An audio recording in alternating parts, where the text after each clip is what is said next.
పూర్వానికి ఎవడో ఒక వ్యాపారస్తుడు ఉన్నాడంట, రోజు కృష్ణుని పూజ చేసేవాడంట. ఒక సంవత్సరం వ్యాపారంలో నష్టం వచ్చిందంట.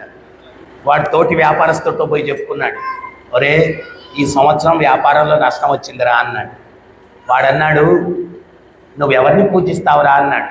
కృష్ణుడిని పూజిస్తానురా అన్నాడు. ఇతను అన్నాడు, మనం వ్యాపారస్తులంరా, కృష్ణుడు పూజ మనకు దేనికి? కృష్ణుడు భక్తి ఇస్తాడు, వైరాగ్యం ఇస్తాడు, మోక్షం ఇస్తాడు. మనం వ్యాపారస్తులకు వీటితో పనే లేదు, మనకు కావాల్సిందంతా డబ్బేరా, మనకు కావాల్సిందంతా డబ్బే.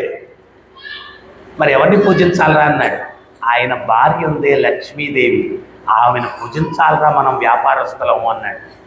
వీడు నేరుగా కన్విన్స్ అయిపోయి మార్కెట్కి వెళ్ళిపోయి లక్ష్మీ విగ్రహం తీసుకొని ఇంటికి వచ్చేసి పూజ గదిలో కృష్ణుని విగ్రహాన్ని పక్కకు నెట్టేసి లక్ష్మీ విగ్రహం పెట్టేసి అగరత్తులు వెలిగించి పెట్టాడు.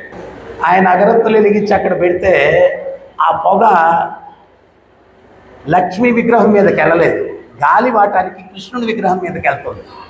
ఇతను చూశాడు, ఈ కృష్ణుని పూజించకూడదు అనుకుంటే పొగ ఆయన మీదకి వెళ్ళిపోతుంది ఏంటని చెప్పి అటు ఇటు చూశాడు. అక్కడ ఒత్తులు చేసుకునే దానికి దూది ఉంది. ఆ దూది తీసి ఆ కృష్ణుడి విగ్రహం ముక్కులో తోపేశాడు. అప్పుడు కృష్ణుడు, భక్తా నీకేం కావాలన్నాడు. పూజించినన్ని రోజులు పలకలేదు, ఈరోజు పూజించకూడదు అనుకుంటే పలికారేంటి స్వామి అన్నాడు. అరే ఇన్ని రోజులు పూజించావు, నేనున్నానని గుర్తించలేదు కదా, ఈ రోజే నేనున్నానని గుర్తించి ముక్కులోకి దూది దూపావు, అందుకని స్పందిస్తున్నా అన్నాడు. భగవంతుడు ఉన్నాడు, మన జీవితంలో మన తండ్రి ఉన్నాడు అనేటువంటి విశ్వాసం భయంకరమైనటువంటి శాంతినిస్తుంది. ఏంటి భయంకరమైన శాంతి? అనంతమైన శాంతినిస్తుంది.